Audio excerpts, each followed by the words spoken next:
आता गुन्हेगारीशी संबंधित 4 बातम्या ज्या आज दिवसभर आपण पाहिल्या आणि त्यामुळे महाराष्ट्र हादरलाय आणि या घटना सांगितल्यानंतर अक्षरशः या समाजात चाललंय काय, मग ते व्यक्ती घरातली असो नाहीतर समाजामध्ये असो. पहिली घटना आहे सांगलीच्या आटपाडीतली, जिथे वडिलांच्या राक्षसी महत्वाकांक्षेनं मुलीचा जीव घेतला.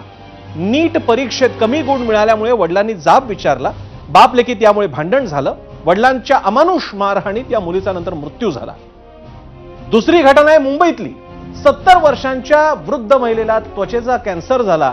खरं तर तिची जास्त काळजी घेणं गरजेचं आहे, मात्र कुटुंबियांनी तिला कचरा कुंडीत फेकून दिला.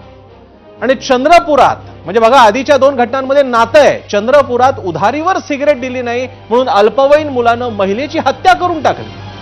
सोलापुरात जोरात हॉर्न वाजवला म्हणून 2 गटात राडा झाला. एरवी पुरोगामी आधुनिक विशेषणं मिळवणारा हा महाराष्ट्र अधिकाधिक असहनशील, संवेदनाहीन आणि गुन्हेगारीचा आगार बनत चाललाय का, असा प्रश्न या निमित्तानं पुन्हा विचारावा लागतोय.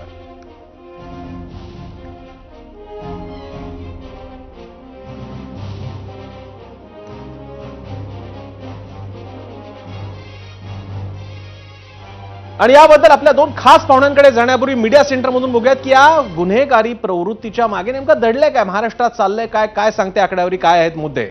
या कारणांमुळे वाढते गुन्हेगारी. नकार पचवण्याची सवय नसणं हे आता आपल्याकडे सरळ सोट होऊ लागलेलं आहे. एखाद्यानं नकार देणं म्हणजे अहंकारावर घाव म्हणून घेतलं जातं. तुम्ही हॉर्न वाजवला तरी समोरचा माणूस तुम्हाला रागावून बघतो. या पातळीला आमची संवेदनशीलता गेलेली. माझी मुलं म्हणजे माझी खासगी मालमत्ता, या भ्रमात काही जण जगत असतात. तुम्ही पालक आहात, तुम्ही मालक नाही. मुलांचे स्वतःचे अधिकार आहेत याची आता जाणीवच नाहीये पालकांना. भ्रष्ट पोलीस यंत्रणा, संथ न्याय व्यवस्थेमुळे कायद्याची भीतीच नाही. आणि याचं आपल्याला उदाहरण हगवणे कुटुंबामध्ये बघायला मिळालंच होतं. त्या बाबतीत महिला आयोग काय नाही तर पोलीस काय करत होते समोर आलंच होतं. कायदा सक्षम नाही म्हणून मीच न्याय करतो ही सुप्त भावना, हाही प्रकार समोर आलेला आहे. सगळेच कायदा मोडतात मग मी देखील मोडला तर काय बिघडलं, अशी सुद्धा मानसिकता आहे. माणूस अधिकाधिक आत्मकेंद्री बनलाय. समुदायाचं कल्याण ही भावना नष्ट होत चाललेली आहे. मग साधा कचरा टाकणं न टाकणं हा मुद्दा असेल, नाही तर समोरच्याच्या जीवाची काळजी घेणं. मी माझं, माझा फायदा, माझा आनंद, माझी सोय. भारतीय समाजात दुसऱ्याचा विचार करण्याची प्रवृत्ती कमी होत चाललेली आहे.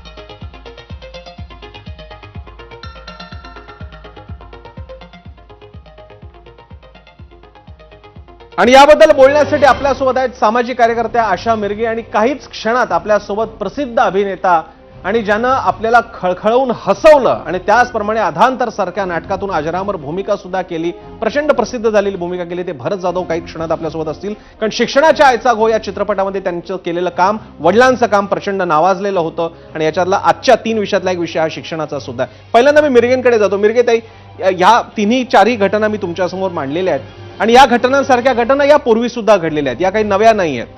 मला आपल्याला विचारायचं आहे, घरातला एखादा मुलीला इतका मारणारा बाप की ज्याच्यात तिचा मृत्यू होतो, ते चंद्रपुरामध्ये एक मुलगा की जो माहीत एका स्त्रीला फक्त सिगरेट दिली नाही म्हणून मारून टाकतो, ते मुंबईमध्ये कॅन्सर झालेल्या घरातल्या वृद्ध व्यक्तीला कचऱ्याच्या डब्यात टाकलं जातं. यामागे सामाजिक विकृतीचं कसं काय निर्माण झालं आहे महाराष्ट्रात? नमस्कार प्रसन्ना, मी तुम्हाला विनंती करेल की 1.5 ते 2 मिनिटं मी सलग बोलणार एक, आणि मध्येच तुमचा आवाज जात होता, कदाचित माझाही आवाज जाईल, त्याकडे थोडं लक्ष ठेवा.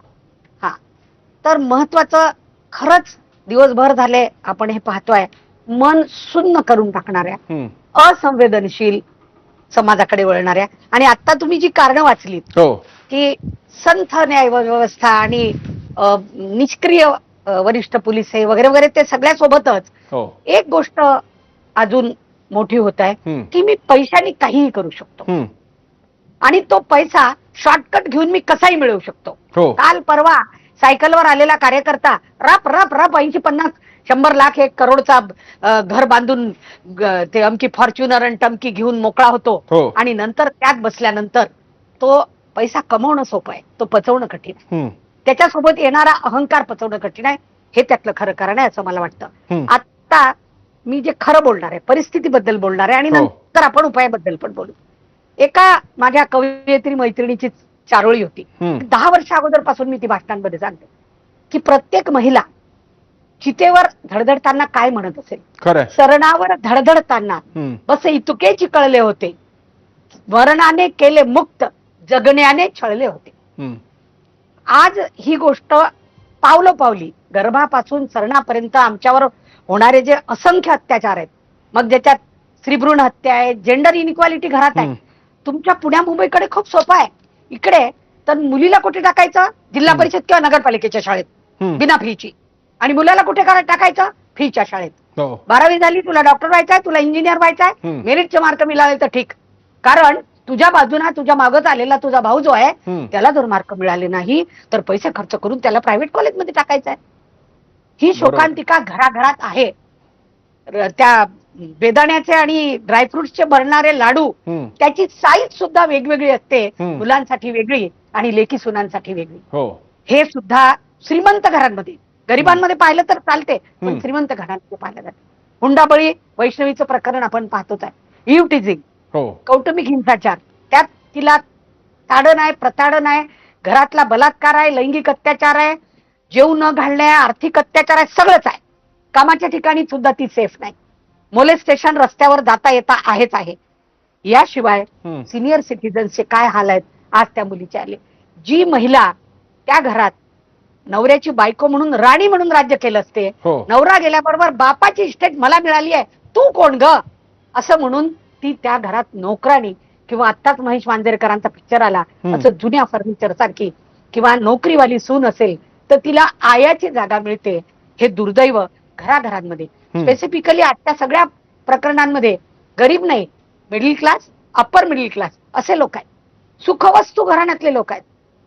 समजा मुलीला 2 मार्क कमी मिळाले आणि ती दुसरं काहीतरी शिकली, तो मुख्याध्यापकासारख्या शिकलेल्या व्यक्तीला इतका काय प्रॉब्लेम आहे? आणि वरून जर खरं ती बोलली की बाबा तू काय कलेक्टर झाला का रे, तुला पण तर कमी मार्क होते ना, तर इतकं मारायचं की तिचा जीव घ्यायचा. हा कुटुंबात सुद्धा, कौटुंबिक हिंसाचारात सुद्धा रेप सारखाच दहशतवाद पसरवण्याचं काम सध्या चालू आहे घराघरांमध्ये अननोइंगली. हे त्या सॉफ्ट स्किल्स मध्ये पण असू शकतं. तुम्ही आताच्या रील्स पहा, इंस्टाग्रामवरच्या, फेसबुकवरच्या, कोण टाकतं, कसं टाकतं, हा पक्ष, ती जात, हे मला बोलायचं नाही, पण त्यामध्ये महिलांचं programming, if she is listening she is good, if she is not answering she is good, उद्धट बोलत नाही तर ती चांगली आहे, मत मांडते का, असं कसं मांडते. सीए झालेल्या मुलीला घरात बसवतात आणि पैसे देऊन सीए लावतात दुसरा, तुला काय कळतं म्हणून. अरे मग त्या सीए झालेल्या पोरीचं आयुष्य कशाला खराब करता? एखाद्या गरीबाच्या घरात जाऊ द्या आणि तिच्या टॅलेंटला तर वाव द्या, पण नो, विधवा तर इतकं भयानक परिस्थिती आहे. व्यसनामुळे कमी वयात मुलं मरायला लागली. नक्कीच. मी तुम्हाला थोडंसं थांबवतो, कारण आपल्याकडे मगाशी तुमचा एक बेसिक प्रतिक्रिया आपण सगळी जाणून घेतली. आपल्यासोबत आता भरत जाधव सुद्धा आहेत, ते आता काही कार्यक्रमाच्या ठिकाणी असल्यामुळे फोनद्वारे आपल्यासोबत कनेक्ट झालेले आहेत. भरत जाधवजी, आपलं स्वागत आहे एपीपी माझाच्या 0 आवरमध्ये. आपण शिक्षणाचा याचा गोया चित्रपटामध्ये एक संदेशही त्या चित्रपटातून जातो, तो असा की मुलांवरती तुमच्या महत्वाकांक्षा लादू नका, आणि त्याचप्रमाणे या मुलांवरती काय ओढावतं या सगळ्या पुस्तकी शिक्षणामुळे ते सुद्धा चित्रण तुम्ही अगदी शिक्षण व्यवस्था मंत्र्यांकडे पर्यंत जाता की सिलेबसचं ओझं कमी करा वगैरे. ही जी घटना मी तुमच्यासमोर आम्ही आणतोय की ज्याच्यामध्ये एका बापाकडनं मुलीला कमी मार्क मिळाल्या प्रकरणी प्रचंड मारलं जातं आणि त्याच्यात तिचा मृत्यू होतो, त्यातली ती घटना बाजूला ठेवा, पण शिक्षणाचं हे पुस्तकी आणि मार्कांवरती आधारित अवडंबर जे काही माजलेलं आहे त्याकडे आपण कसं बघता? नाही, आपला प्रॉब्लेम असा आहे ना, आपण ना कॉम्पिटिशन मध्ये उतरतो आणि मुलांना आपण त्या कॉम्पिटिशन उगाच उतरायला लावतो. एक तर मुळात तुमच्या स्वतःच्या इच्छा अपूर्ण राहतात, मग मुलांकडनं पूर्ण करायच्या मागे लागता तुम्ही, पण मुलांच्या मानसिकतेवर आपण विचार नाही करत. मुलांना जे आमच्या पिक्चर मध्ये दाखवत होतं चित्रपटात, की मुलांची आवड कशात आहे मुळात, त्यांना त्यांचं जगू दे ना, त्यांना कशात करिअर करायचं त्यात जाऊ दे पुढे. पण आपली ते अजूनही घोळ असतं की जे मला मिळालं नाही ते मुलाकडनं मी करून घेईन, आणि जे काही आता सध्याची कॉम्पिटिशन चालली आहे त्या कॉम्पिटिशन मध्ये मुलांना उतरवणं कितपत योग्य मला नाही पटत. ते म्हणजे हे जे काही झालंय ते खूपच दुर्दैवी प्रकार आहे. पण एकंदरीतच माझं असं म्हणणं आहे की मुलांच्या कलेनं आपण गेलं पाहिजे. मग आपण बरोबर, ज्यांनी केलंय ते सुशिक्षित आहे. शिक्षित माणसं असे करतात तर किती चुकीचं आहे हो. एखादा शिक्षित नसेल, अशिक्षित असेल, तो करत असेल तर आपण त्याला कान धरून समजावू शकतो, पण शिक्षित माणसाला काय कान धरायचं? खरंय. मला असं वाटतं की तुम्ही मुलांच्या कलेनंच गेलं पाहिजे. मुलं शेवटी ते आत्ताच्या पिढीची मुलं आहेत, त्यांच्यासमोर खूप फॅकल्टीज आहेत. बरं जाधवजी, आणखी एक म्हणजे आपण आणखी पण काही इकडे घटना दाखवतोय सामाजिक दृष्ट्या. कोणी आपल्या म्हाताऱ्या घरातल्या व्यक्तीलाच कचऱ्याच्या डब्याजवळ जाणून टाकून दिलेलं आहे. तिकडे चंद्रपूरमधली एक घटना आहे ज्यामध्ये सिगरेट दिली नाही म्हणून आणि जुनी उधारी काढली म्हणून त्या बाईला लहान मुलानं 17 वर्षाच्या मुलानं मारून टाकलं. सोलापूरमध्ये हॉर्न वाजवला तर दोन्ही बाजूचे मिळून 300 जणांचा जमाव आला.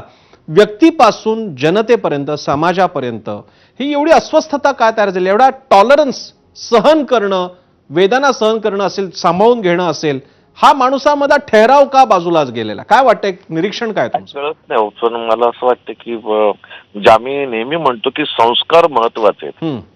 आई वडील ज्या पद्धतीने आपल्याला संस्कार देतात, संस्कारावर मुलं पुढे मोठी होतात. बरोबर आहे. पण आताच्या ह्याच्यात ज्या पद्धतीनं काय म्हणतात ते इन्सिक्युरिटीज तयार झाले ना, हो, त्यांना ते नातच कळत नाही मुळात. म्हणजे बरं जी अगदी तुमच्या क्षेत्रातलं उदाहरण द्यायचं झालं तर परवा श्रीमंत दामोदर पंत एकदा जेव्हा बघितला होता तेव्हाचा किस्सा, किंवा आणखी सुद्धा तुमची नाटकं असतात तेव्हा लोकांना आता आपला फोन बंद ठेवायचा असतो आणि नाट्यगृह म्हणजे तुम्ही खासगीमध्ये गप्पा मारत बसावा याची सोय नाही. तुम्हाला फोन बंद ठेवला पाहिजे, इतरांची सोय बघितली पाहिजे. तरी सुद्धा तुमचा नाटक सुरू होण्यापूर्वी सुद्धा सांगून सुद्धा लोक फोनवरती बोलत राहतात. ही काय प्रवृत्ती आहे की माणूस हे लक्षात का येत नाही की आपल्या बोलण्याचा त्रास होतो दुसऱ्यांना? मुळात मला त्या माणसांची क्यू काय येते, जेव्हा 500 रुपयाचं तिकीट काढून नाटकाला बरोबर आहे. नाटकाला काय येतात लोक की मला बाहेरचं खूप दुःख आहे, मी जरासं माझ्या स्वतःसाठी रिलीफ शोधतोय. बरोबर आहे. पण त्यांना ते कळत नाही, रिलीफ शोधताना परत ते स्वतःला त्यातच गुरफडत घेऊन जातात आणि त्या फोन बिनवर बोलत बसतात वगैरे. मग नाटकाला येतात कशाला? खरं तुम्ही स्वतःचा रिलीफ शोधता. आज आपण प्रत्येक जण आपला स्वतः प्रत्येक आयुष्यात रिलीफ शोधतोय थोडंसं. एकंदर ज्या पद्धतीने जे काही आजूबाजूला घटनाक्रम चालू आहे त्यात आपण रिलीफ शोधतोय. नक्कीच. आम्हाला लोक येऊन भेटतात, ऑडियन्स भेटतो, त्या बोलतो की आमचं ना मनोरंजन 2 तास आम्ही जरा मस्त मनोरंजन आमचं झालं. आम्हाला जर आमच्या प्रॉब्लेम मधून जरा बाहेर पडलं. बरोबर आहे. मग हे त्यांना त्यांचं गणित कळलं पाहिजे ना, स्वतःच्या आयुष्यातला रिलीफ. अर्थात बरंजी, हा मुद्दा अत्यंत बरोबर आहे आणि हा स्वतःचं आधीच दुःख असताना इतरांच्या सुद्धा आयुष्यात वेदना, दुःख तयार करण्याच्या ऐवजी थोडं सहन करायची क्षमता वाढवली पाहिजे. बरंच तुम्ही तुमच्या व्यग्र असलेल्या वेळापत्रकातून वेळ काढून दिला त्यासाठी खरंच आभार. एक शेवटची कमेंट मी आशाताईंची घेईन. आशाताईजी, हे आता घरापासून रस्त्यापर्यंत बघायला मिळालेलं आहे. बापाला सहन होत नाही की मुलीने उलट उत्तर दिलं आणि सोलापुरातल्या त्या गाडीवाल्याला सहन होत नाही की आपल्याला कोणीतरी हॉर्न वाजवला. याच्यावर मार्ग काय? याच्यावर मार्ग, उपाय एकच आहे. आता भरतदादा फार सुंदर बोलले. संस्कार, rather than repair this elders which are ruined. असंवेदनशीलता त्यांच्या नसानसात भरलेली आता. प्रिपेअर द यंगर्स म्हणजे काय करा, शाळांमधून जसे मॉरल सायन्स फक्त पुस्तकात राहिलेले आता, नो, एनजीओज असतील, हे काही राजकीय पक्ष असतील, काही आमच्या तुमच्यासारखे, काही भरत जाधवांसारखे इन्फ्लुएन्शियल, यांचं ऐकतात लोक. कितीतरी लोकांचे रोल मॉडेल असतात. यांनी आवर्जून शाळांमध्ये जाऊन, जिथे आपण जाऊ शकतो तिथे, त्या मुलांना, हा एक पुन्हा 2 ओळी वाचेल मी की बाईच्या संदर्भातली, की बाई आपलीच आहे, बाई आपलीच आहे आणि जे जे म्हणून अहंकारी पुरुष आहेत त्यांनी ती कापलीच आहे. बरं, पिता असो किंवा पुत्र असो, पिता किंवा पुत्र, भ्राता किंवा पती, बाईच्या या समाजाने रोखू पाहतोय, हा समाज रोखू पाहतोय बाईच्या प्रगतीची गती. मग ही गती पुन्हा लावायची असेल, पुन्हा याच पुरुषाच्या हाती, अर्थात ही फॉर शी, प्रत्येक हिला आपण तयार केलं पाहिजे की तुझ्या आजूबाजूच्या सगळ्या शींना नर्चर करणं तुझं काम आहे. आपण शब्द बोललो. आशाजी, हीच अपेक्षा समाजाकडून आहे. फक्त दुःख याचं वाटतं की यापूर्वी सुद्धा असे विषय झाले, अशीच आवाहनं करण्यात आली. फार अपेक्षा नाही, पण समाजाने किमान स्वतःच्या घरातल्या लोकांची तरी काळजी घ्यावी आणि जमल्यास थोडी सहनशीलता रस्त्यावर, सार्वजनिक ठिकाणी वावरताना दाखवावी, एवढी छोटीशी अपेक्षा. या महत्त्वाच्या विषयासाठी भरत जाधवांनी पण वेळ दिला. आशाताई, तुम्ही सुद्धा मगासपासून आहात, तुम्हा दोघांचे सुद्धा आभार. इथे आपण एक ब्रेक घेणार आहोत. ब्रेकच्या नंतर आजचा जो प्रश्न आपण राजकीय प्रश्न विचारला होता त्याचा कौल काय